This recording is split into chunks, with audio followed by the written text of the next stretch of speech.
1. And now we move over to our match number 2, Fun Gaming versus eLevate. And we just saw G-Forcer over there from formerly Bernal Empire, but he's sporting it over on eLevate. Of course, they've kind of merged teams together. You know, what I'd like to see is just the, I would say, just the veteranness of World of Tanks. We have a lot of old school guys that are just in it for the love, in it for the passion, and now at the very, very top. I mean, we've seen him continuously just be at that top point in a lot of tournaments, and here he is again with a, I would say, a new and improved team. Maybe new and improved, but they're having trouble because eLevate is sitting here now at 0-2.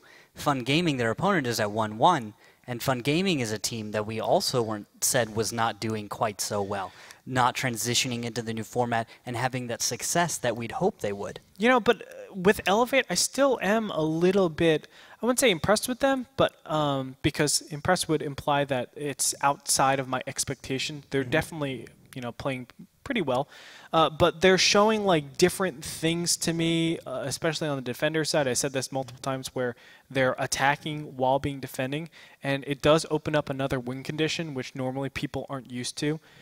Which is good to mix in there. It's just like a nice keep your opponents honest, make sure that they're not just setting up perfectly and then pushing immediately. Yeah. Fun Gaming, I've seen a lot of, unfortunately, a lot of mistakes from them where it's just they bring in Artie and then they push. And it's you don't really get the time to make that Artie worth its tier points. Yeah, I'd certainly agree. I think that what eLevate's been trying to do strategically is not allow their opponent to ever be comfortable, to force them into a reactionary position every time, and then allow them to make mistakes when they do that. Because there's probably two really large zones for mistake, and that is when you're being reactive, when your opponent is dictating the battle to you, and then when you have to dictate to the opponent without enough knowledge. Yeah, and I think that skill cap for that strategy, that style is pretty high, and it demands a lot from your opponents, demands a lot from yourselves.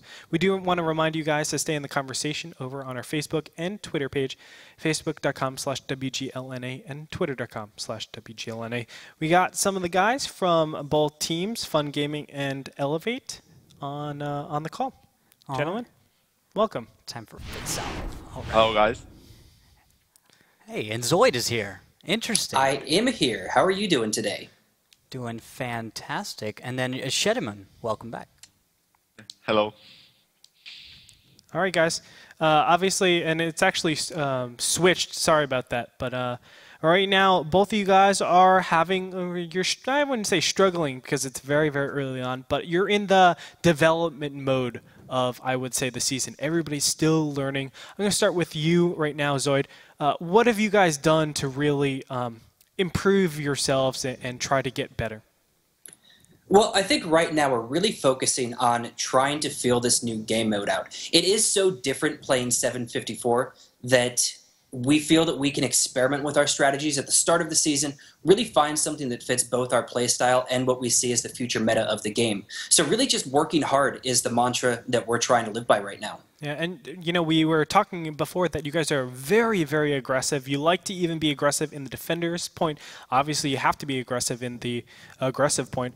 But what have you guys done to really hone that skill? Are you going to keep up with this aggression, or do you think you're going to kind of step back a little bit and take the more conservative approach?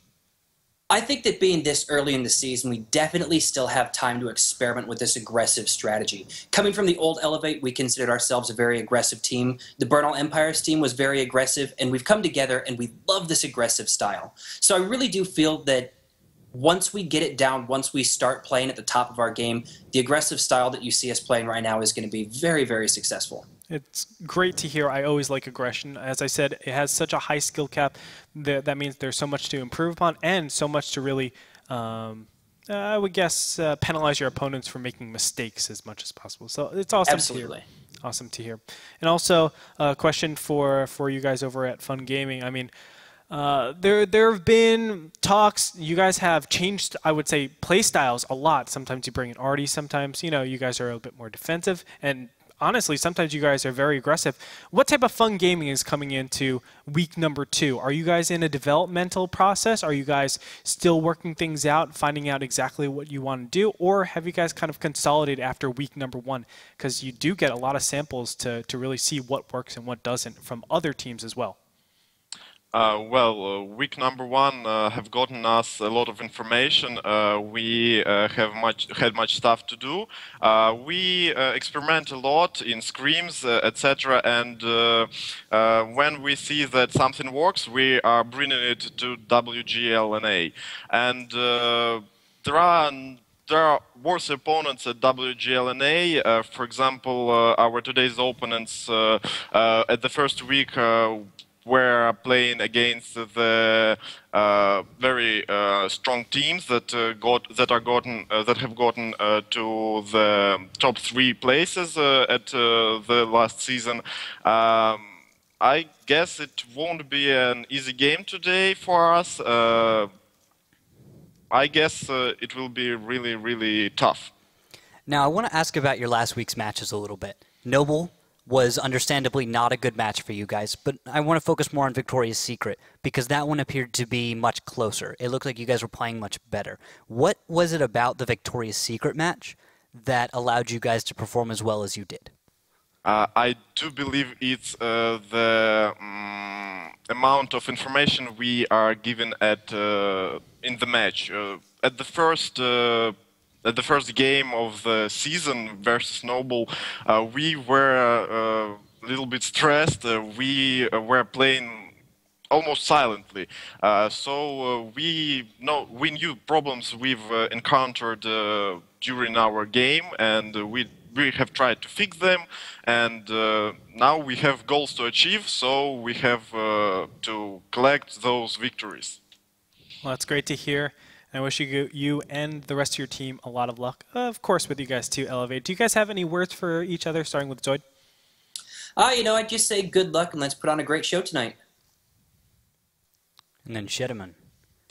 I do believe it's the last time in the year when we see each other, so I'd wanted to wish you all good holidays, and let's enjoy our match. Sounds good. Thank you, gentlemen, very much, and good luck on the battlefield. Thank you. Thanks. Very cool bunch of guys, and it's nice to really hear what they're doing and how they're progressing on in this league. I love the fact that they're using the first couple weeks to be experimental because there's a lot of time. Of course, there's several weeks, and on top of that, there's playoffs, things like that. Twice as many battles as we've had in previous seasons. That is a great advantage to really test things out, see what's good for your team. It's not necessarily good theoretically for everybody or for every team, but you really find out what your team loves and you go off of that and you become an expert at that. Yeah, because now in the 754 format, you get a lot more stylistic opportunity. Teams can bring many of the newer tanks. There's a larger breadth of tanks, whereas in previous seasons we had like IS-3 5100. You bring that for city maps, open maps, 1390s. Now, you can switch it up. You've got little options here and there. Now it's tier 7s and tier 6s. Man, I think the meta has opened up incredibly. It's really cool. And right now we've seen a very small scope of things that, who knows what else is going to come out. We could see the KV5. Well, we've seen the KV5 pop up. We could see the KV5 continuously popping up, but who knows? Here are your rosters for tonight. Yep, Fun Gaming, of course. You've seen most of these guys last season. Facepalm, you just saw Shedeman, Stark, Funny Bunny. Snow was an addition late season during Season 4. Nizmoon, Yarick is new. And on the other side, you've got eLevate and a number of the Bernal Empire's team making up that. Definitely so. And ladies and gentlemen, I'm sorry to interrupt you, actually, Randall, but we have the game ready, so we're going to jump into battle number 1. Between these two teams, eLevate versus Fun Gaming. All right, looking at the tanks, I've got Fun Gaming defending the blue team. They will have 2 T32s, 2 1390s, 2 RU251s, and an AMX 13F3, which, after talking with a few teams, is a choice I wouldn't tend to lean towards. But let's hit up on eLevate's lineup, 2 1390s, 4 RU251s, and a 5916. Again, bringing that that very interesting Artie. How do you feel about Artie coming into this upcoming matchup and this upcoming, I guess, style? In theory, I feel it's pretty decent if you're gonna have these stagnant matches. And let's be honest, Steps, it's polarized yet again. It's very fast or very, very slow. Probably one of the slower matches that we'll see, or at least maps, even though it still does find us with real conflict early on. The Artie is an interesting choice. I like it for the fact that you get scouting is encouraged by the fact that you need to get vision to make Artie effective, which I, as a scout player, that's where I come from as in Pro World of Tanks. Back before the Gold League got around, I used to be a scout, so I love scouting. I love Artie because I love scouting. All the heavy and everyone else. Through all the broadcasts, I thought you were a heavy tank player. Yeah, who'd have thought, right? I had no clue you were a light tanker. That's crazy. You're funny. But no, to just piggyback off that, yes, you need to scout a lot. That means you need a lot of space, a lot of positioning. And as it stands right now, we have Fun Gaming that's just curled up in a little ball, protecting the Artie. And I understand that too. They're just saying, okay, let's protect their long range and try to attack. But if they don't have the eyes to really see what's going on, things could be a big problem. Urtai starting the cap though, and this could be very good. Now remember, Urtai is in that 59-16, so losing him, I'm sorry, Urtai, it's not a big deal.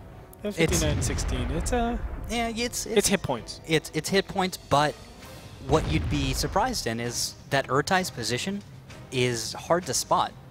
Inside is going to have to peek out and see him because this tank is so stealthy and at such a range that they are blind firing. They cannot see Urtai right now. You would think, oh, he's right over there. Snow should be able to see him. No, he has a high camo value. He may have a camo net. I'll go check real quick. He has a camo net, yep, and he gets spotted, instantly down. He did. The moment he got spotted, which was thanks to Inside and him peeking out. Once that happened, that allowed that situation. Yeah, some nice actually poking from inside, actually, with that little skirmish, I would say. But the 59-16, I mean, it's important. Every single tank matters for sure in this new lineup, but that's probably the least they could have lost there. Yeah, minimal losses, but here's what they did wrong with that situation. They tried to put the cap pressure on, but what else did they do with that situation? Nothing. Nothing else was being accomplished with that. They need to accomplish two objectives with that cap. The cap needs to be a distraction, and it needs to pressure your opponent into a series of actions. Yeah, and they will sit back and actually play correctly. I mean, that's how Fun Gaming wants to have the match go on. Just trench warfare, let their Artie be in use, let their sniping be in use, and you can go from there. You know, you have a lot of RU-251s, you have the two T-32s. Those are all great tanks for just staying in hold down and sniping. Yeah, that's it. And it was a perfect situation. Now we've got eLevate after losing that 59-16, which does provide options, does deal damage, can be useful in a fight. It's dead for minimal gain. The gain is a little bit of damage onto Go PvP, and a little bit of damage into Snow. That's just about it. Yep. And now we have this rotation, but I feel like the rotation, I don't know what it can accomplish. I mean, they're just they're enclosed in this top right area. I really feel if they want to attack their opponents, they need to get that full surround and just go for it. Overload the T-32s, make it very difficult for them to get correct shots, but in the meantime, Zone Delta taking a lot of damage down to half health. Yeah, this is not a winning situation for eLevate. If they do come out ahead, it's going to be because Fun Gaming makes a mistake. The amount of damage dealt so far, huge lead right now for Fun Gaming. They've got the armor, they've got the position, they've got the defensive side. eLevate has to push. I think at this point they're going to try and just make a fight happen, but their commanders are going to be thinking about the next battle, not this one. This one is something I don't think that they're going to be able to salvage. I think Fun Gaming is too good at defending. Yeah, and you know, we see just the heavy tanks coming into play so well in this game. Serenity got chunked off too, and now he's down to half life. They're trying to do the sniping war. Now here could be the mistake. Yarick, they're not supporting him sufficiently, I think. At least in my judgment. He's taking fire from two different angles. He does have some cover, but he can't do this for long.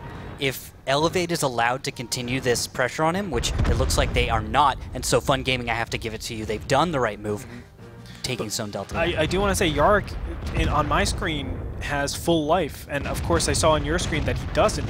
That means they're not able to get sight on him too well, so maybe he's not in the worst situation, but still, big engagement coming out here in the north side, and when you're overmatched this badly and you're trying to go run into T-32s and of course those 1390s, not going to be a good time. Yep, now G-Forcer all alone, going to move on in. Shots fired at him, and 548, almost down Yarick, or someone should be able to do it, and that's going to be a really easy battle number 1 for Fun Gaming. Great execution overall coming out of Fun Gaming, I do have to say. I mean, we saw a very contrasting style to last week when we saw on Prokhorovka they had an artillery twice and they went for an engagement. And this is a time where they just had patience. They said, hey, they're capping us. Ordinarily, they were just charging forward and saying, we got to stop cap, we got to stop cap, we got to stop cap. This time they didn't panic. They just said, okay, just poke out a little bit more. Let's see where they are. Let's find where they are. They sniped down that 5916, and directly after that, they just said, hey guys, sit back, relax. There's no need to really try to be aggressive. And look at them. They're all in that bull. They're in hold down position. There's the upcoming flank, and it just proves to do nothing. Yeah, eLevate is forced to push in. I think they throw this one away. They want to get to the next battle. They realize this fight is not happening for them. And guess what? Artie didn't deal any damage this battle. No damage. None. None whatsoever. 4 shots, 0 hits, 1 splash damage for no damage at all. One just splash. I think it landed Actually, close go enough. into the stats and let's let everybody see exactly what's going on. I do want to talk about indirect damage that they do, because the indirect damage is, hey, make a movement because you cannot stay in the same position. Why did they go from the northwest down all the way to the bottom? It's because they can't stay in the same position. If they do, they're eventually going to get scouted out. The arty is going to do damage. So there's that indirect damage that we can't really evaluate and I guess make it a number. We can't, yeah, it's hard to quantify, really. But I think that it worked out in the end. Simply having the arty was enough for him. Definitely so. We're going to go into battle number 2 between eLevate and Fun Gaming. It started already. Looking at the tanks, I've got 2 T-32s for Fun Gaming, 2 1390s, 2 RU-251s, and they're bringing that AMX-13F3 yet again. On the other side, eLevate, same lineup, 2 1390s, 4 RU-251s, and the 5916. Let's see if they can switch it up a little bit or make it work. I liked Fun Gaming's overall strategy, though. I really feel like it all came together. They knew what they had to do. The 2 T-32s played such an important, vital role in that last battle. And of course, the RU-251s, the 1390s being used defensively and also to spray some damage all over the place. It just made a lot of sense how they positioned themselves in that last battle. Look at this. This makes a lot of sense to me. eLevate is sending all of their light tanks very far south. And the trees that you can see to the north of eLevate's position are such that Yarick should not be able to spot them. But if Zone Delta is able to spot Yarick, who is currently about 200 meters away, fire could come in on Yarick, and that could be enough. One volley could take him out. Wouldn't they be able to see each other because they have the same view range? No, Zone Delta and Yarick will, but with the number of trees in the way, I think the eLevate tanks... They won't be able to see the G-Forcer lost all of these guys on the bottom here. That entire group might stay hidden, and that's an interesting Look, they're actually running the same play they did last time with the 5916. He started on cap, so they're like, oh, okay, they went west again. So this is perfect. It's going into, you know, like, dealing with the same build that they used last time, but a totally different outcome. And Yarick, I think he knows what's going on. He's like, wow, I need to get the heck out of here. Yeah, he spotted it. He knows. Although Urtai has been spotted, takes a lot of shells, down to 22 hit points. He's alive, though, and that's what's important. He can still pressure the cap later in this fight. Definitely so. And now, uh-oh, the AMX-13F3, it's under fire. Will they be able to get it? Looks like no, he's going to be able to get into cover, but still, he's kind of ineffective right now. Arties aren't good that close, that's for sure. But if someone does come around the corner on him, they may find themselves with a delicious arty shell in the face, which against such lightly armored tanks could work out. Now we've got some hull down games working out, although these T-32s should come out ahead. High ground, hull down position. But back to what you were saying before, look at the 5916. Urtai still doing some damage by forcing people to commit to cap. That's a big problem that they need to deal with. Of course, it is a minute and a half that they have to, they have leeway in. But I like this still. flank. I love this flank. 1390's moving in, get on the high ground. Now they're looking at Azrael and Zone Delta. Destructive position, and they're able to get a little bit of a lead there. That's 2 tanks from eLevate for 1 tank Facepalm, who's not even contributing Not even much. a real tank, of course. Well, I shouldn't say that. It's He's not an a real artillery. tank. No, it's a self-propelled gun. It's not really a tank in some people's eyes. Yeah.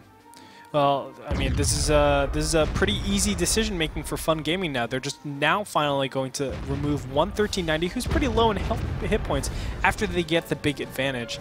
And then inside is going after Urtai. Oh my gosh, Urtai just took out inside. That's the 5916 actually won in the 1v1 right there, getting 3 shells out in the time that it took him to get 1. He does go down to snow, but now we're looking at 3v3. Yeah, tier 9 against, or tier 8 versus tier 6. The tier 6 comes out on top. Zone Delta takes down Yarick. Wow. And now it's a 2v2. Oh my gosh. But it is 2 T-32s, man. That is, I mean, if you have 2 Battle Buddy T-32s, it's hard to take out 2 RU-251s, excuse me, opposite way around. But it's hard to take out 2 T-32s. Look at that. Cap pressure, both sides. I like it. Serenity on the west one, and Static on the east side. Forcing 1v1s for each side. Or for both of them to decide to go one direction or the other. That's right. Once they realize that the T-32s are going to go south, you pull out. Oh. You cannot pull out when you're dead. He definitely took the wrong route. There's a way to get away from that, I know, that he could have done, and the T-32s wouldn't have gotten him. I think that's a mistake by Static, unfortunately. Good play and good positioning by Fun Gaming's T-32s, but really eLevate, I think, put themselves in a very difficult position just now. Yeah, definitely so. Man, look at how much health these 2 T-32s have, too. We're looking at 2.4k to 0.8k in terms of hit points. I mean, these T-32s, it's the power of the heavy tanks, and we saw it from before that just the lineup in general, when they were in hold down versus hold down, of course the T-32s are going to have an advantage, and that was realized, as we can see right here. I would love to see actually how many shots were bounced and how many they actually. Yeah. Now we've got a situation. eLevate trying to push in. Serenity 17, who is an excellent player, by the way, picked up in the off-season when they went to Rumble in the West. eLevate made it, didn't perform as well as they would have liked. EU did come out on top in that America versus Europe kind of a deal. But I don't think, even with Serenity's skill, he's going to be able to do this. I don't think if you got the best tanker in the world against, like, 2 Silver Leagues, that they would be able to win this. Not with a time limit like that. Definitely not. Ladies and gentlemen, Fun Gaming will take the second battle. Really, really well done. I have to say, I'm going to put it to tanks. I love the strategy, though, this time around. Well, not this time. Actually, both games where we saw eLevate actually perform the 59-16 on cap, and they did it 2 different ways in both games. It's really, really cool because now they're kind of tricking their opponents, saying, hey, we're doing this, but really they're doing the opposite. That's a very common thing that you have to do in all strategical games. Yeah, you make your opponent believe you're going to try the same strategy again. Turns out not the case.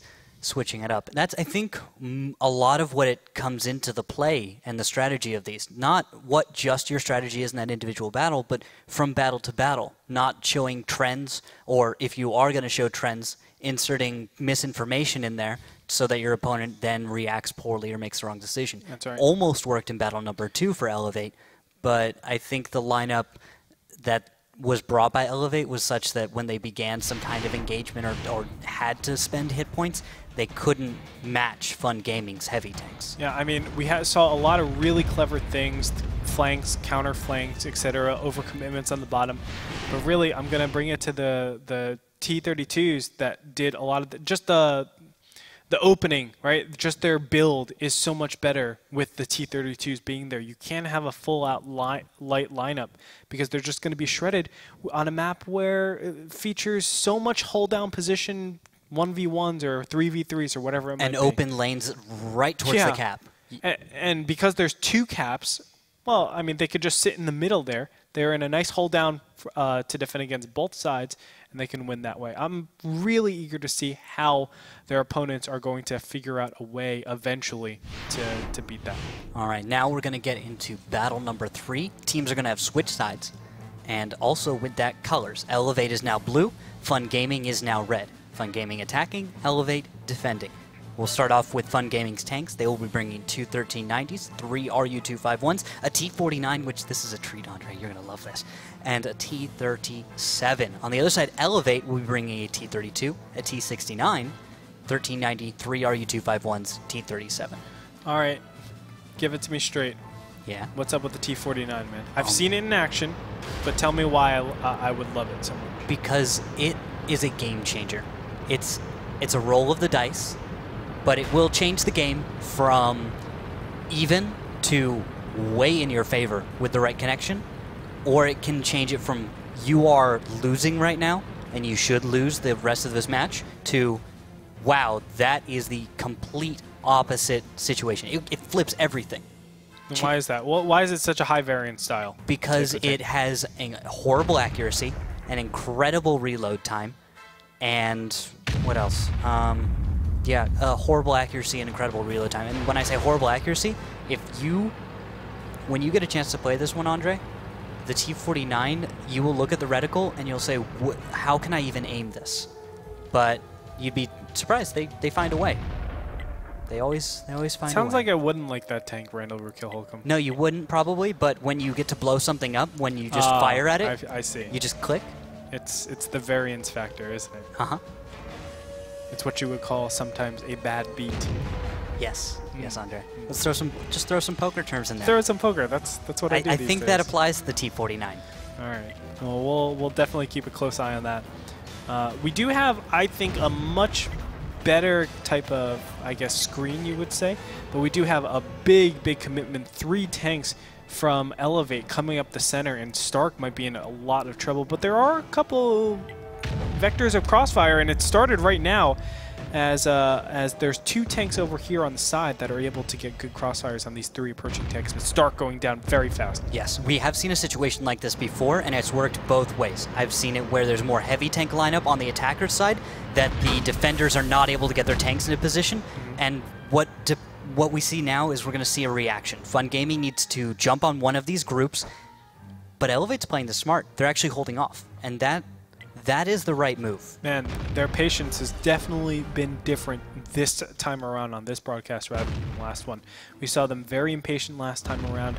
Them, as soon as they lose cap, they're just like charge and go forward. But now they're backing off and saying, hey, what is the right position here? Let's take my 1390 off cap and get it into a more advantageous position. And now they're forcing the rest of eLevate to back up and run away. Yes, and that, I think, from Fun Gaming is just enough. The hit points right now are still in favor of eLevate, yes, but there's a number of damage tanks. And with that, I think it makes it more difficult for whoever must engage your opponent. If you are in a position like Fun Gaming where you can pressure the cap and then your opponent must react, I think that Fun Gaming has an advantage. They have enough tanks that are healthy enough, but eLevate, if I jump around to a number of their tanks, have taken a little bit of a peppering here and there. Yeah. Everyone's taken a hit. I mean, you brought up that it's better if they're being aggressive, but being aggressive on this map is no easy feat, let me tell you. I mean, there's a very easy or realistic potential that eLevate just brings all their tanks, goes to the northeast, and says, hey, come at me. Because I have a DPM advantage, and I'm going to be able to blow up your tanks as they approach a lot faster than you are as you approach to one of my caps. All right, and just real quick to interrupt, I've just been informed that I Love Lamp has gone 5-1 against Penguin Mafia. So very impressive. Yeah, very impressive. Slightly one-sided, but I'll get the details for that tomorrow, and then I'll be able to deliver those to everyone else on Thursday. So watch out for that. But back to the game real quick, Andre. Looks like exactly what I was saying is happening right now. A lot of the eLevate team has moved up to the northwest side, and Cap has initiated yet again. There are 2 tanks on this Cap, and I think they're really committing to this, realizing, hey, we need to kind of punish our opponents right now for potentially doing that run. I like how Inside is actually moving all the way up, just trying to find out who's coming over. T-32 G-Forcer is being shot at as we speak, but nothing of real value. We do see an eventual push in by eLevate. Let's see how this works out. Yeah, eLevate is really paying for position. They've lost a number of hit points on Lost, and are losing more hit points all around. They are able to stop the cap, yes. Oh, I love this, though. I love this. As soon as they go out of position, they immediately get off cap.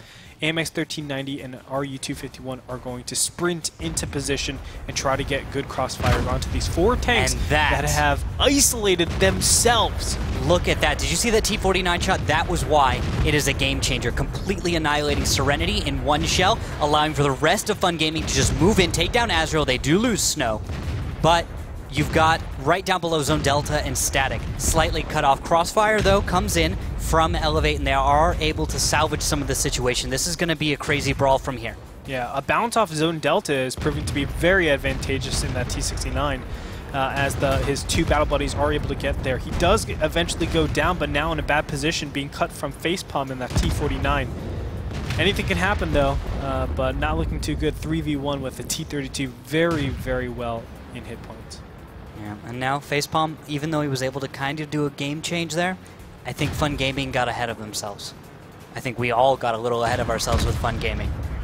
And it's eLevate who are going to take the fight. Very nicely done. No, there were actually some key bounces and key misses when they jumped on those 4 tanks, and they need to eliminate them very, very quickly in order for them to stay relevant because, as we said, going into that fight, they were behind in hit points, they were behind in the tank.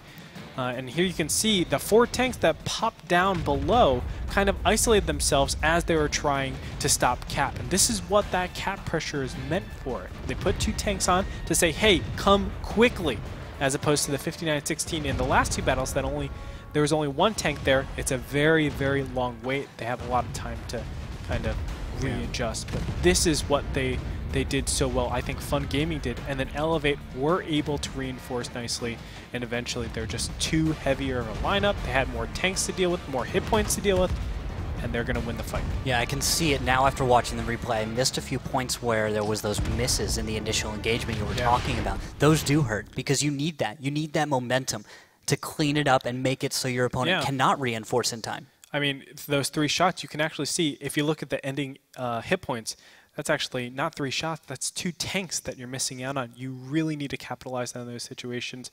That might not necessarily be, you know, bad tanking or bad shooting. It could just be regular variance that happens with the reticle as it blooms when you're running around. And when these tanks, the RU-251, I mean, that thing blooms when he's going 80 kilometers per hour. Same not thing as with much the 1390. not as much as a 1390, but it's still... It's very minor, though, the difference in the 2. I think the RU-251 is slightly faster in aiming, but it's only by like 0.02 seconds. But it's on the move is much better than the 1390s, which is a large factor.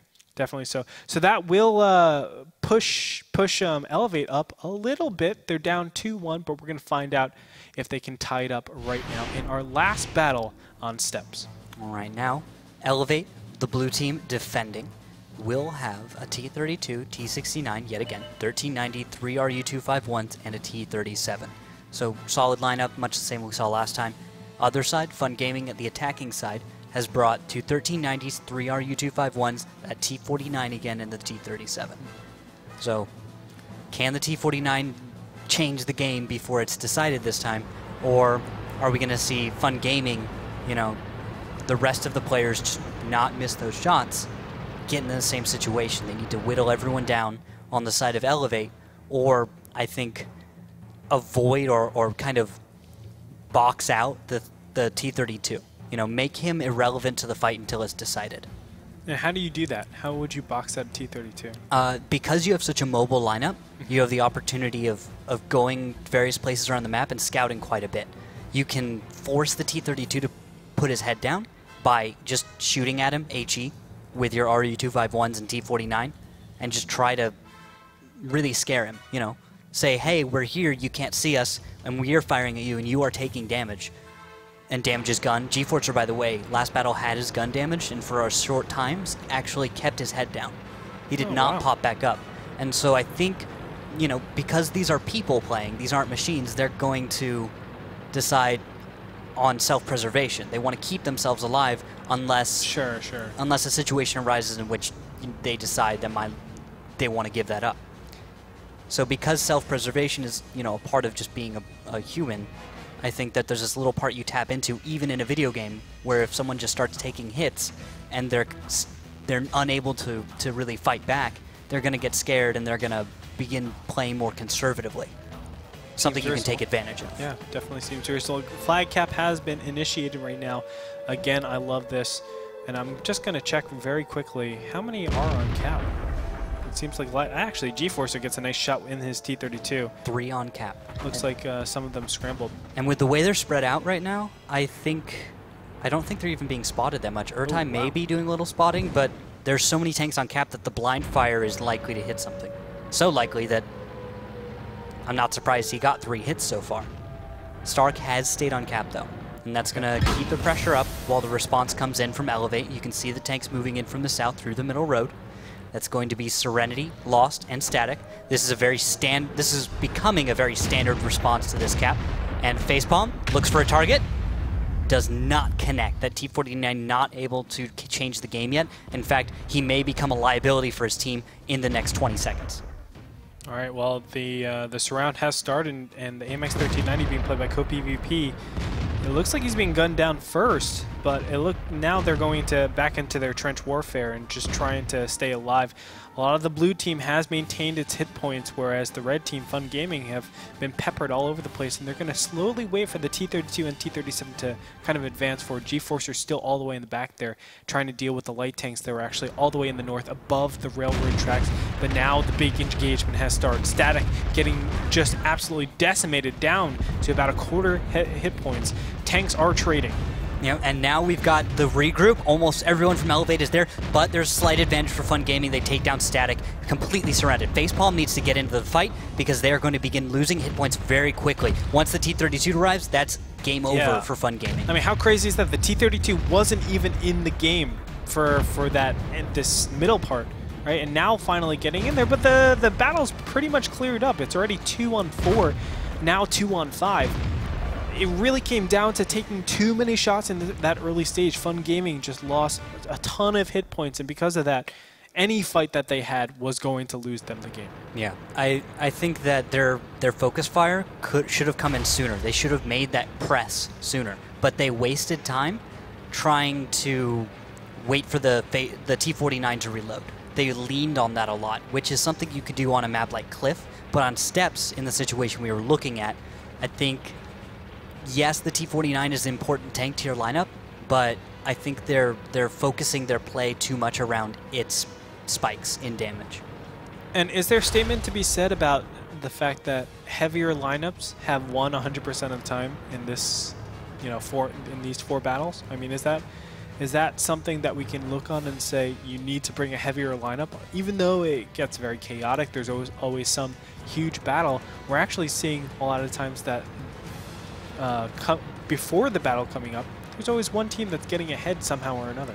Yeah, you may be right about that. Bringing more heavy tanks that allows you to take harder control of different points of the map, as opposed to light tanks allowing you some kind of, I'd say, softer control. Yes, you have that position under your control, but you don't have enough firepower and health to hold something off. It's not complete suicide to push on that. Yeah, I'm not saying, get 7 tier 8 T-32s, but I'm definitely saying, like, get 2, get 1, 2, something around there, and have that utility. But Facepalm destroys himself while killing Serenity. What a way to end it. eLevate's going to take the battle. Yeah, I mean, it's definitely a very interesting thing to bring up, because assault mode definitely different than the 742 that everybody's used to.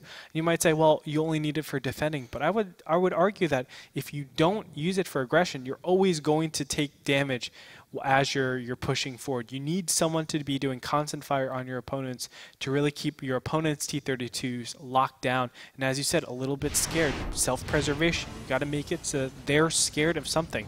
But as it stands, I mean, really, there's nothing that Fun Gaming had to really worry about. Excuse me, not Fun Gaming. That eLevate had to worry about, because they had the T-32. He was bouncing shells left and right. Fair enough. And then now that we look at the replay, you can see the health and how much in favor of eLevate it was. You can see numerous members of the team were peppered with shells. They'd all taken a little damage here and there and allowed themselves to do that, where eLevate had not. They'd only allowed a few tanks to take a little bit of damage before that fight. It's dramatic because all of them are light, and all of them had to have an entry point. And when you have that entry point, there are tanks like T-32s or defensive RU-251s that can just do damage. But what's to stop those RU-251s from doing damage? It's either other RU-251s from, firing out, or those T-32s.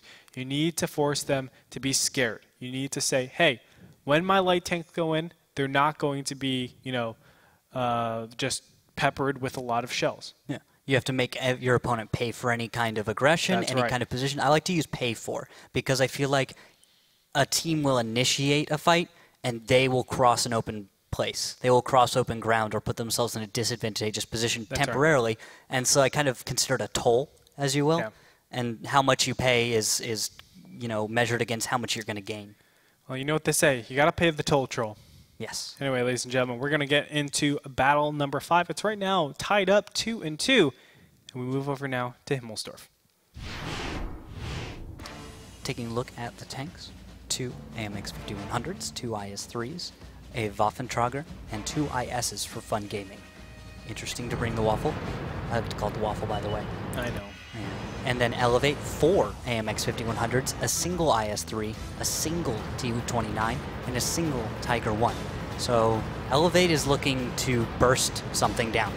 And wow, that is interesting. What do you like more on this map? Do you like the IS-3s or the 5100s? I guess we should also mention for the fact that the 5100s are on the team of just defending as best as possible. Are you saying one tank over the other? Yeah, one tank over the... well, let's just go with 5100s defending. Would you have more 5100s or more IS-3s, those single-shot fire tanks, defending?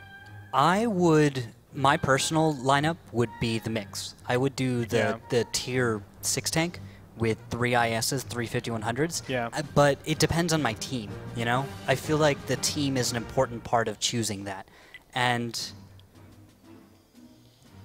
if I were eLevate, let's say, and I don't know as much about eLevate as I do about other teams, but I'll venture to guess that I would prefer to have 3 5100s, 2 IS-3s if I were eLevate. Yeah, I feel like just the IS-3s, because especially with the 6 versus 6, you a lot of times get 1 or 2 tanks bursted down very, very quickly. And you need that constant fire. There's always going to be the reload phase. I feel like there's very rarely going to be that phase where it's like, oh, well, I unloaded my clip and the battle's over, for the 5100s. Because a 5100 will be prioritized first, and then you don't have...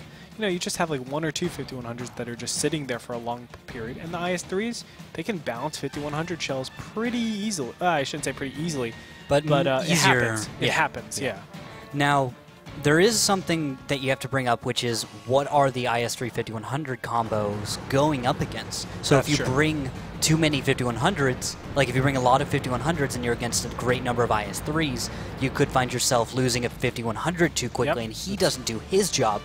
And you've got hit points and armor with the extra IS-3s, wherein you want to maybe match the number of IS-3s or match the number of 5100s or something. You have to find an advantage, 1, which is probably positioning strategy in play, and 2, you need to not allow yourself to be countered out by their tank choices.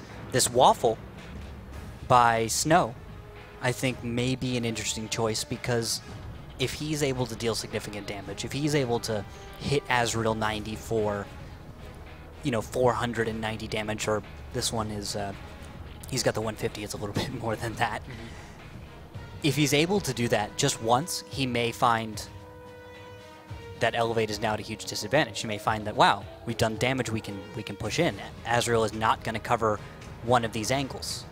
So you're getting into counterplay with these two lineups. Yeah. I think that's the point that these guys are at. They're not deciding how many 5100s or IS-3s they want. They know exactly how many they want, for what purpose.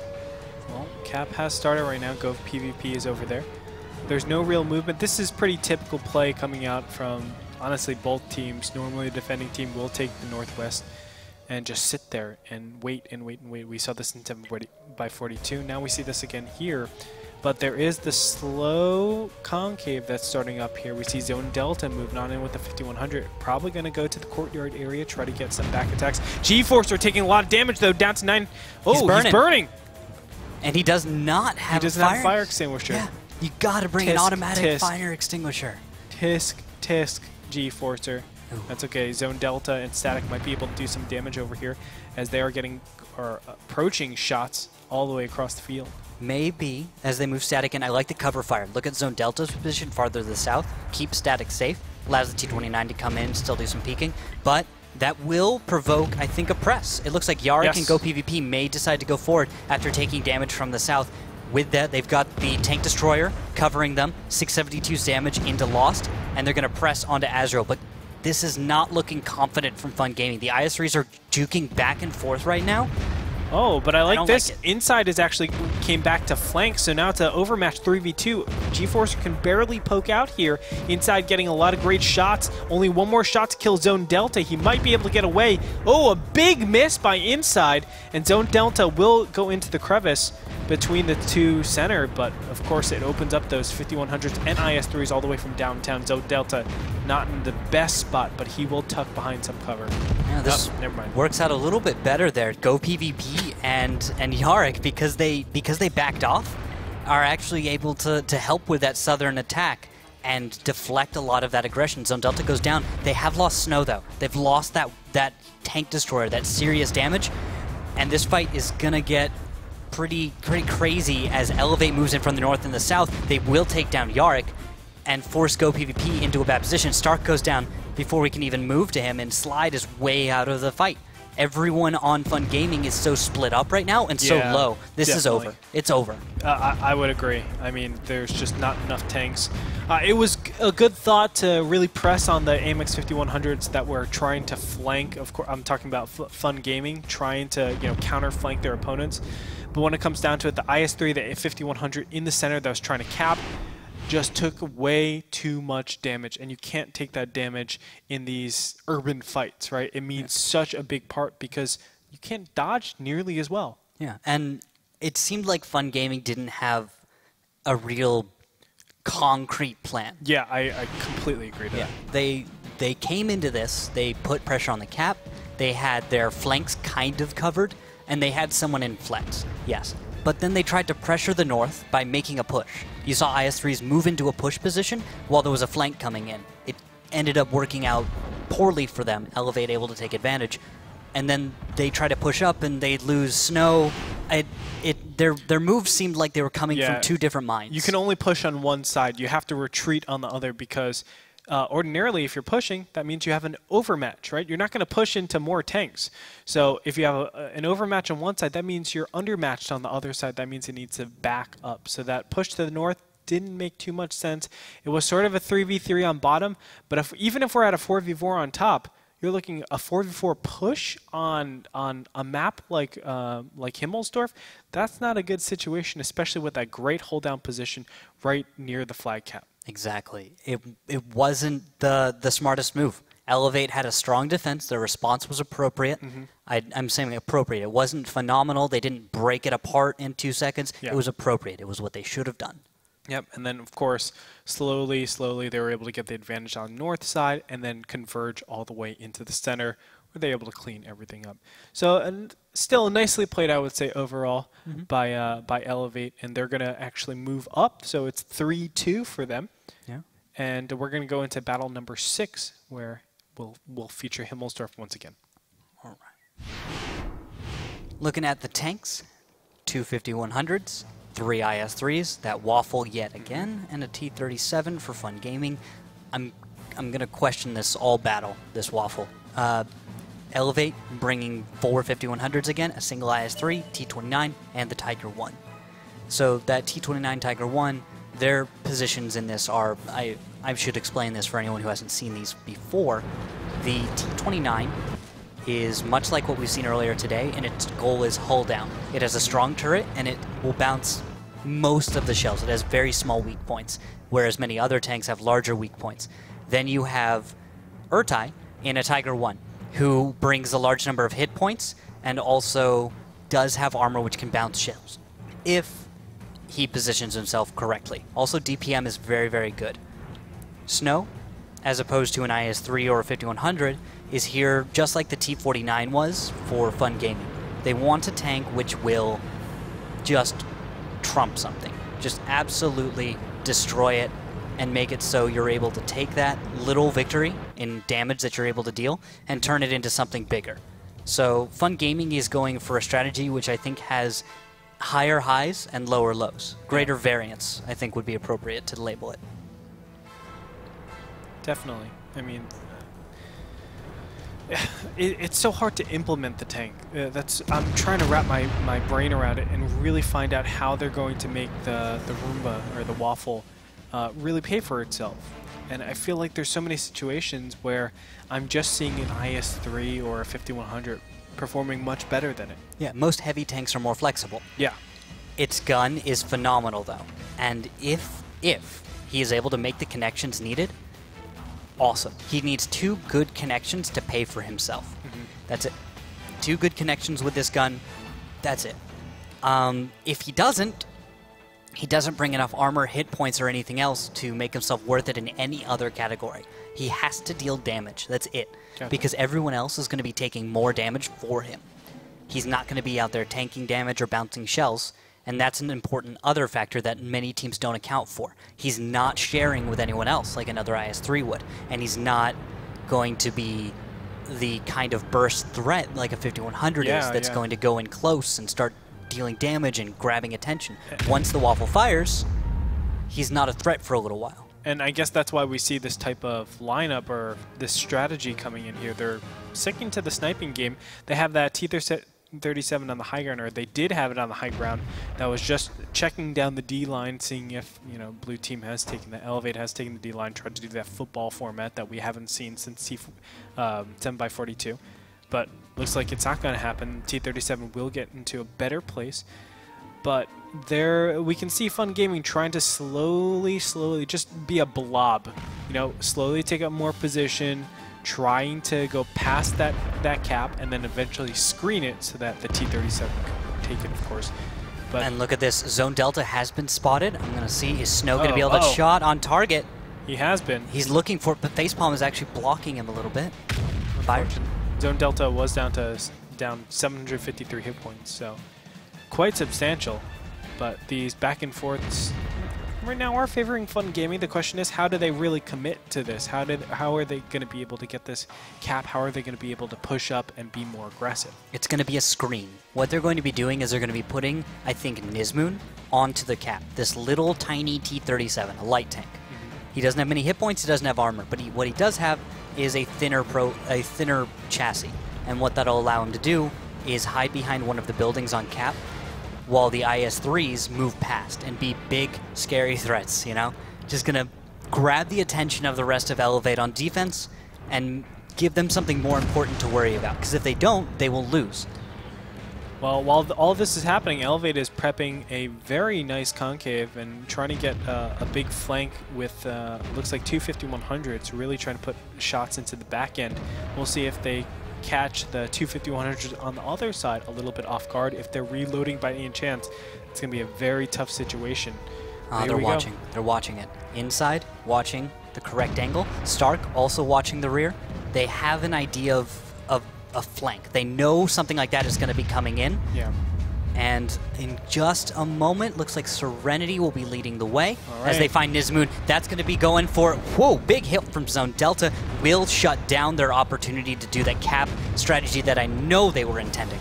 All right, but this is when Inside and Stark can really get bang for the buck. Wow, 5100 goes down immediately, and now Serenity is going to be caught out here. He's going to go down pretty fast here as Inside and Stark will get good shots on him. In the meantime, they do have to worry because the IS-3 by Azrael and the rest of the squad are moving on forward, trying to deny those 5100s from doing any more damage. And that right there was called a contra flank. You've got a flank, and then you've got a flank of a flank, contra flank. Little vocab right there. A contra flank? I don't think that you really start talking about that at that point. Are they flanks? If you can put that many flanks on flanks, is it really a flank anymore? It's a contra sandwich. compliment sandwich. No, it's like, but it's contra on flank. So if flank is like bread, contra is like 2 pieces of meat, right? It's a healthy contra sandwich. Just 1 piece of bread. Or just 1 piece of bread? That works. Healthy. That makes no sense, does it? Oh, whatever. Still, advantage coming out for eLevate as they are the defenders. They have 5 tanks operational against the 3 tanks. Inside and Stark in the 5100s are pretty low. Facepalm in his IS-3 is about a 3rd health. And this is all a matter of time. I'm sure the 5100s on both sides are going to be reloading at this point.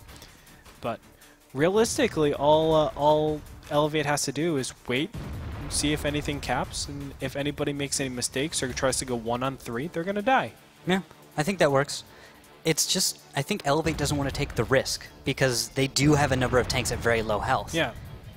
And if the right situation were to come about, those 5100s and IS-3 could deal enough damage to win it. Now, with 20 seconds left, that's unlikely, but I'm saying that this is a situation where there is a real chance that if eLevate pushed and they did it poorly, you would see Fun Gaming deal enough damage to win. Yeah, yeah. Unfortunately for Fun Gaming, I don't think that's going to be happening. 3 seconds left, and that's going to end the battle rather. eLevate takes a 4-2 advantage over their opponents, just 1 more win away from winning. And at this point, it looks like eLevate's getting momentum, I think, which is the big factor. Yeah, but you know, in, let's say, Fun Gaming's response, they did take a 2-0 lead in this series so far. And then now eLevate's gone 4-0. Now, keep in mind, that's also when one team was the attacker and one team was the defender. They won 2-0, 2-0. If we look at it just in 2-0s and look at it like who's attacking, who's defending, it's always they're good at their roles. But when you switch it around, we don't really know. I mean, it was very polarized before on Steps. Now we're going to find out very soon on Himmelsdorf. Yeah, I think you're right about that, because eLevate on attack does very well, but Fun Gaming on defense is exceptional. Then when you flip it around, Fun Gaming is not as competent in attack. They really struggle there usually. And then eLevate, being a team that generally doesn't defend as well, just kind of puts themselves into attacker position and kind of makes it work on the defensive side, because that's something you pointed out earlier, which is that eLevate is the kind of team that on defense will still attack many times. Yeah, and we're in a stage of WGLNA where we have to constantly be questioning, especially because the style is very new, the format is very new. This can easily go to a tiebreak where we go to battle number 9, and it's going to be on Cliffs, by the way. If eLevate lose these next 2, Fun Gaming ties it up. It's 4-4, and we're going to go to Cliffs. We'll go into the details a little bit later on, but let's find out now how eLevate does on Himmelsdorf and if they can take home the win being aggressors. Looking at the tanks, we have, again, Fun Gaming bringing 2 5100s, 2 IS-3s, a Waffle, KV-3, and a T-29. So switching it up ever so slightly, getting rid of that Tier 6 tank in favor of a healthy armored KV-3 and a nice hull-down T-29. On the other side, eLevate bringing 3 5100s, 2 IS-3s, and 2 Tiger 1s in this situation. This is a strategy they've used before, and I do assume that they'll employ it much the same. The Tiger 1s being a little bit on the flanks or in the right positions to cover the assumed flanks and such. Fun Gaming setting up a standard defense. They'll just try and tear them apart, and at the right moment, everyone's going to push in, and the focus fire will happen. eLevate will then have to prove themselves in a brawl versus Fun Gaming. That's right.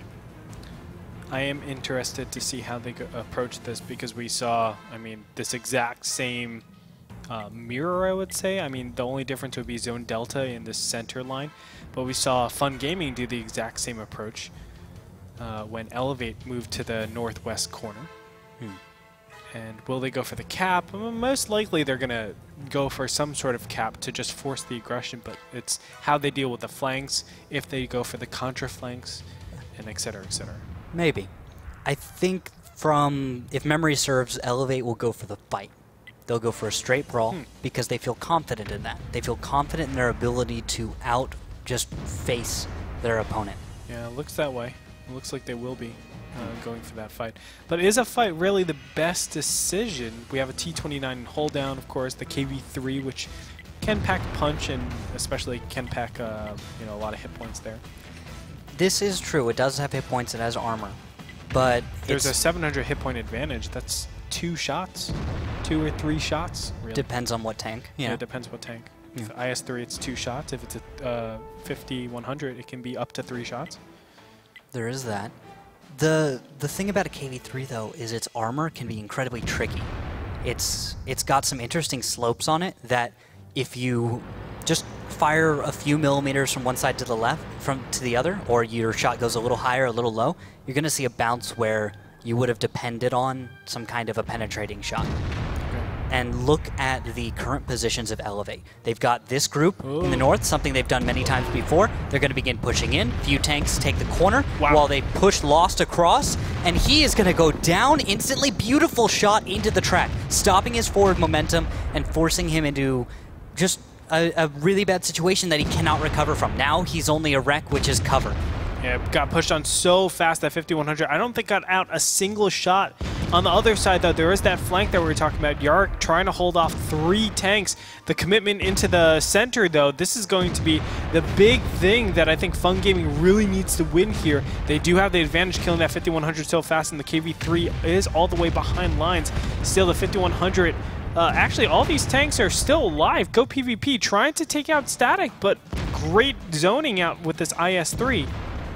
Oh, and down below we have Nizmoon taking out Urtai. There is another group that came in from the south for eLevate, but was not able to put quite as much into the fight as I think they should have. Snow, Nizmoon were able to do an excellent job at stopping their ability to advance and having such a distance that they didn't feel comfortable with going with that. They have pulled out one of their 50-100s, and they're going to go back north and continue this fight. You can see Zone Delta just moving in.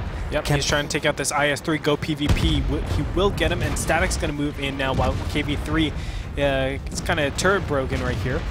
2 shots come off. He is able to deal damage on Zone Delta, but it looks like Zone Delta will be able to clean up. Actually, it's Serenity right there. And now there is like cap kind of pressure that Red could do. Potential, but I think it's too dangerous. Now, to the south, you got a little interesting fight. Nizmoon is able to win against Azrael. That's pretty impressive. Very impressive. Face-hugging fight right there. Nizmoon, you can see shells were bouncing onto the top of his turret. You can see a few shells bouncing on the front.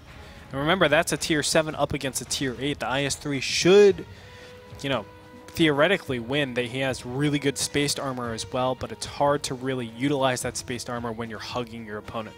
And that T-29, let me tell you, there's been a lot of times where I've bounced off T-29s and it gets very, very frustrating. Yeah, it's curious how the armor works on that. You wouldn't expect it when you're firing gold, to not pen, but then occasionally it'll happen.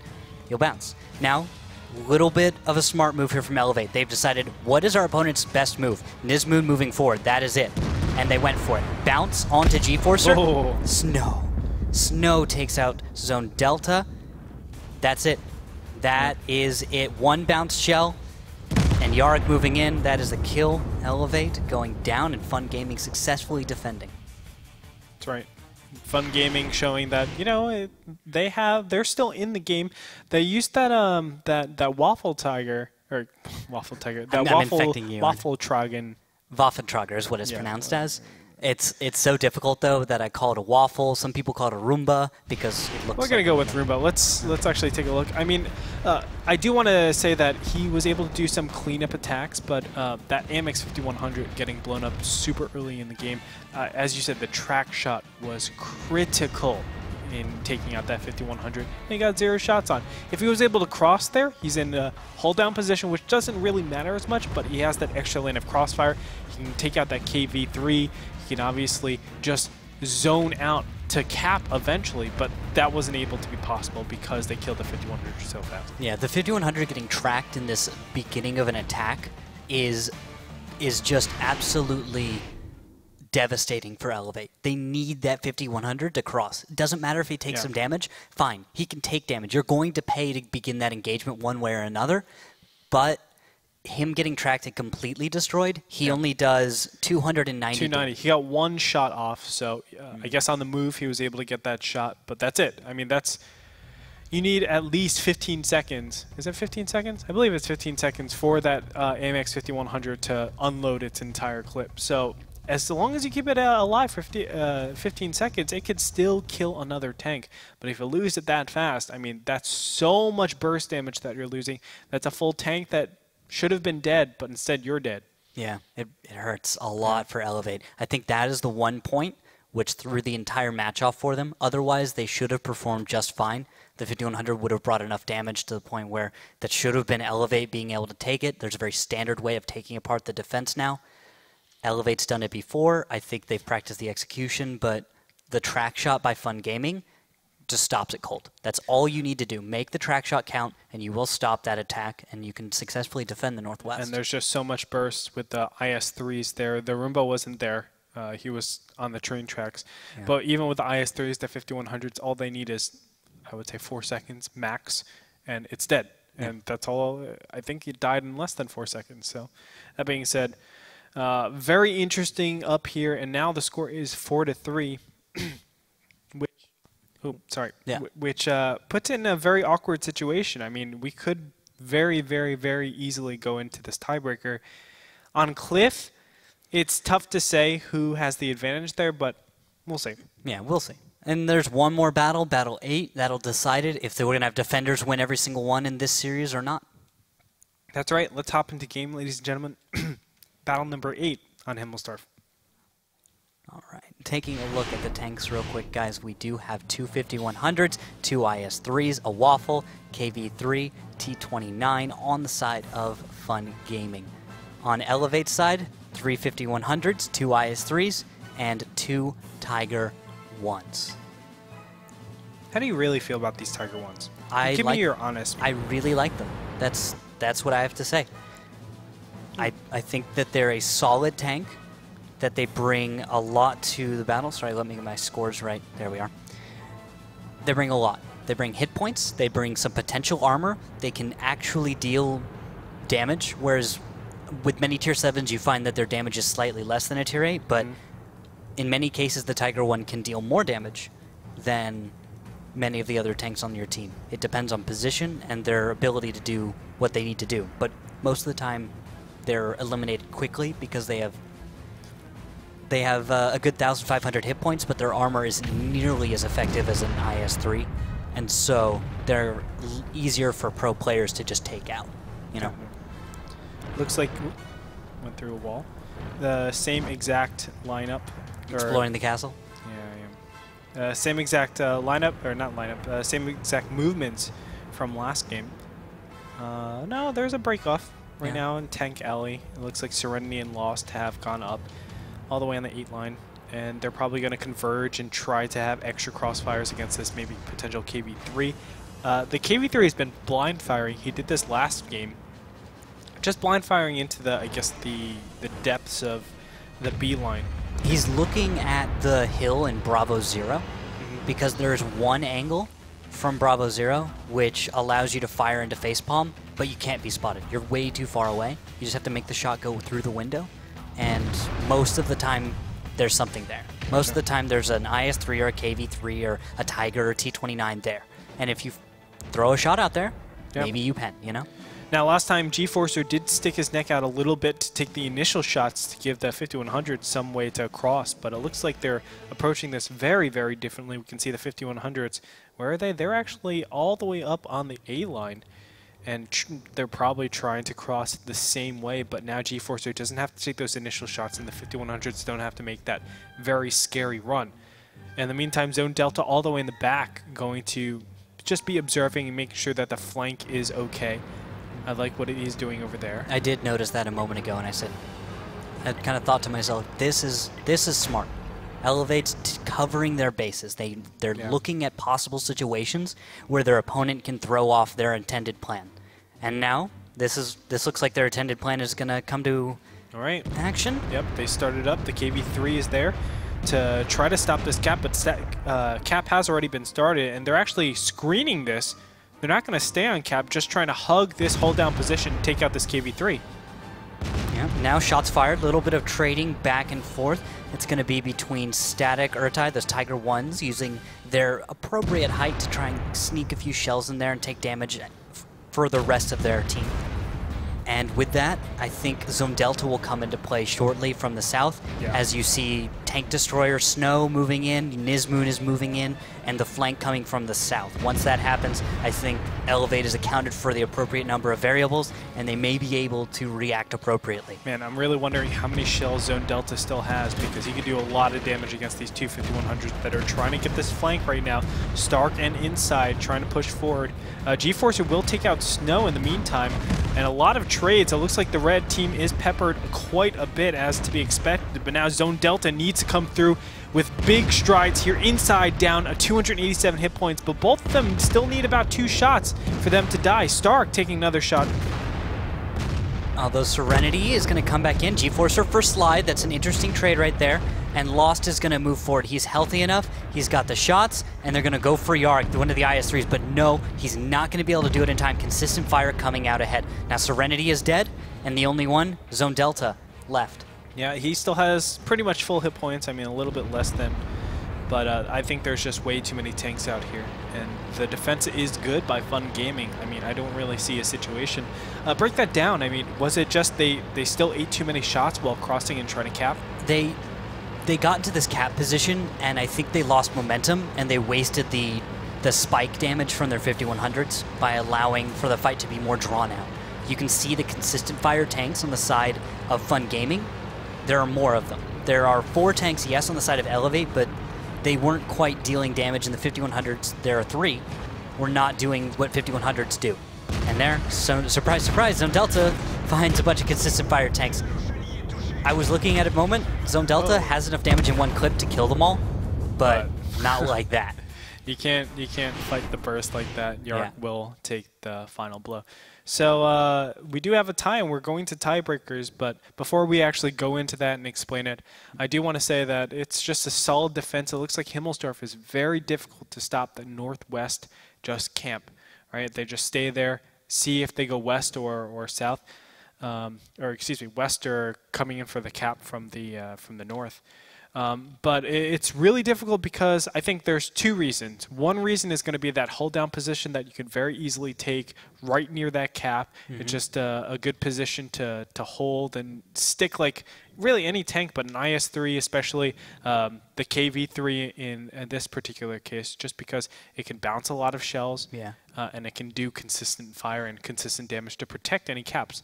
But also because of the consistent contra flanks, or I shouldn't say contra flanks, just the consistent flanks and being able to be reactive. With that that halt, with that hold down position, you're able to buy yourself 30 seconds and get your tanks into better positions. So I really feel like that north push is super, super hard to really break. I certainly agree. I think you broke it down pretty well. I want to update you and everyone else real quick. I've been informed that Hammer Time over Full Potato is at 5-2 right now.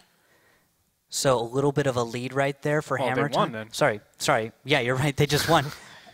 A little bit of a lead, a victory. A victory. Yeah, a victory for them. Hammer Time over Full Potato, not hugely surprised with that. That's a result which you probably could have bet and on Hammer Time and you would have come out ahead. Odds wouldn't have been great for you, but wouldn't have been so bad. Yep. Fun Gaming also has chosen the side. Looks like they've come out ahead in the fastest victory. The damage. Explain to us how this tiebreaker works exactly. We are in battle number 9. It's not going to be on Himmelsdorfer steps. It's going to be on Cliff. Okay. So during the series of the match, there are a few things which are recorded, which is the fastest attack time and damage dealt on attack. So you find out based on, if you have the fastest win in attack. I think that might be the first one chosen, and from that, you get who gets to choose side, who gets the fastest one, and then after that, if there is no win on an attacking side, how do you choose? Now it's damage, and it looks like damage dealt by Fun Gaming was more than eLevate in this case. I think if you think about it, that was kind of the trend. Yeah. Definitely so. So it does look like Fun Gaming, I just heard, is defending. As I look at it, I'm following the side of of Fun Gaming. Yeah, it looks like they're going to be on defense side. Interesting choice. I feel like Cliff is the kind of map where attack defense doesn't have any huge advantages position-wise. Yeah. So attack really is on even footing. It doesn't matter a huge amount. It's who's going to win the fights. But defender is still a slight advantage in case that this becomes stagnant and you want to just draw it out. Yeah. You have that going for you. I mean, I think the south side does have a nice little foothold going into that center, and this is a map where we've seen very different lineups being taken. We've seen a very heavy mix of, medium tanks and light tanks and all light tanks. Cunningham's, of course, brought all light tanks. They performed beautifully every single time. We also saw RBIS play on this map and did it too. I would say their first game last week was perfection. It was really, really beautiful, especially with Amanda Hugginkiss up on that top. So there's a lot of different ways to play this out, but we're going to find out mainly from, I would say, the tank lineups. And what do we have for tanks right now? Okay, so as we get into game looking at those, it's 2 1390s, 2 RU-251s, a T-49, and 2 M41 Walker Bulldogs for Fun Gaming. They will be the defenders, the blue team. That T-49 is a staple of this map.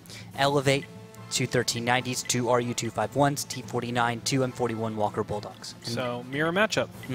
And this is probably one of the first maps where I think that kind of a meta is settling quickly, where you're going to see that kind of play. RU-251s have a place. M41 Walker Bulldogs are beautiful tanks. I'm loving the way some players are being able to employ them. They change the battle. Yeah. They're the little tanks that are going to just move from one place to the other quickly, deal damage. If they bring the autoloaders, they've got the burst that they need, and they can make that work. The T-49, that's what's going to throw this game off crazy. It's just absolutely going to throw it off.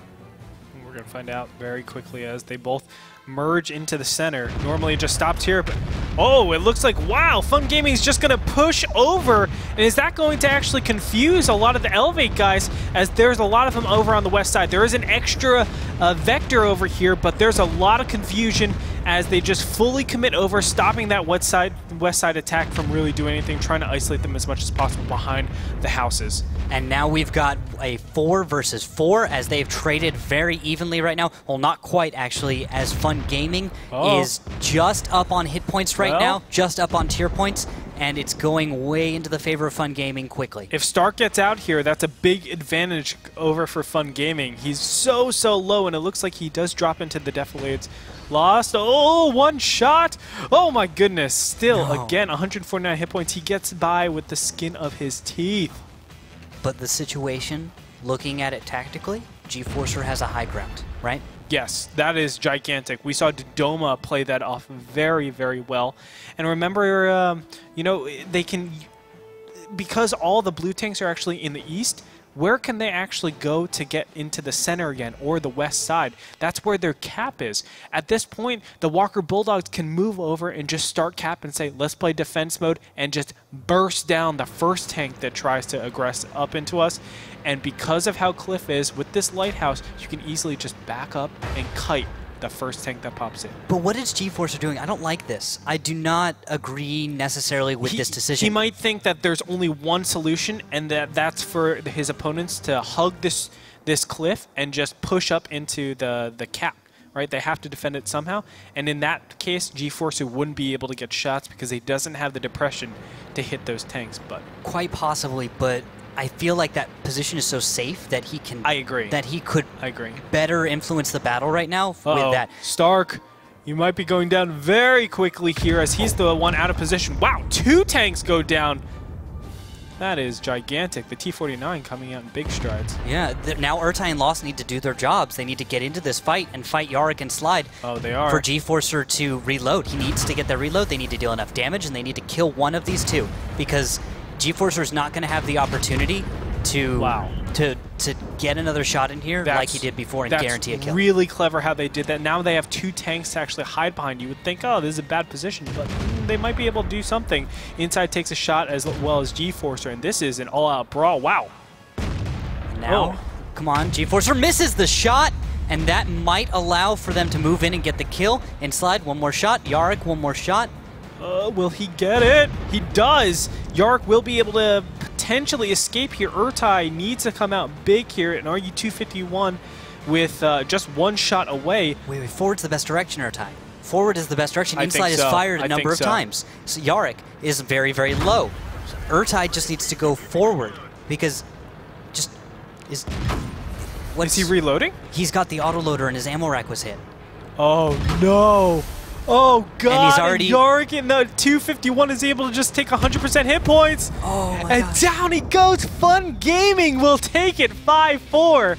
What? Oh, what a brutal reload time there. Oh my gosh, that was insane. Okay, so Fun Gaming decides to attack. Yeah. Absurd. Not the expected strategy, which I'll give it to him. That's a good call. That's a smart play because your opponent's not expecting that at all. Yes.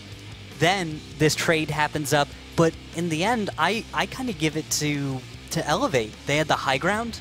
They had M41s, which are really good tanks even in the late game. They were bringing the autoloaders, so they had burst, which with less tanks on the field, I think is better for them. And then their opponent is in a position which I don't say that I don't think it's advantageous. There are two guns that you could put on that Bulldog, right? It's the autoloader, or you could put a constant fire, correct?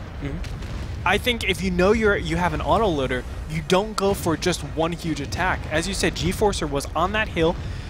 You know, we were talking about the merits of it being on and being off the hill, but in reality, I think G-Forcer should have stayed up there and had at least 2 main engagements because you need to keep that autoloader, the burst damage there. So kill 2 tanks and then just back up immediately. Don't try to re-engage because that's a situation like right here. This is they just double tap 2 tanks. There's no reason why these two tanks by Fun Gaming should be able to clear out all 4 of them. But at the same time, props to Fun Gaming. How do you actually say to yourself, it's actually a 2v3, but how do you say to yourself, oh yeah, I'm going to win this 2v3. Let's engage. Yeah, and it was some mistakes by eLevate. You see Lost getting out of position. Everyone else is doing as you said. They say, we back off. We've just double tapped. Let's wait for G-Force to reload, re-engage, and take our advantage, take our win. Yep. Fun Gaming finds that Lost stays behind, and Lost seems to think forward is the best direction, and I would tend to agree because of the hit points that you have and the auto-loading potential. But they kind of waste that. And then you can see Urtai doesn't share hit points with G-Forcer, isn't able to do anything. He's stuck on reload. This is such a brutal moment because it's like, Urtai, why are you backing up? Forward is the best direction. You said it, but you know, it's a really tough situation when you're obviously reloading, but you don't know whether to kind of feint like aggression because, let's be honest, if the RU-251 ordinarily would think, oh man, he's loaded, I need to be careful, I'm going to run away. Maybe he could have done that and played the mind games. It's very hard to tell. Yeah, and then I was following him right on his tank, and I hear our ammo rack's been hit, and I went, oh gosh. It hurts. It hurts the soul, man. Yeah, because Urtai had a chance up until then. Yeah. He had a my chance. Gosh. A very exciting match number 2, ladies and gentlemen, and we are just halfway done. Our next match of today will be Roulette against Victoria's Secret. We're going to take a short commercial break. When we come back, we'll get into that. Don't go anywhere, and make sure to follow us on Twitter and Facebook, twitter.com/WGLNA, facebook.com/WGLNA. We'll be right back.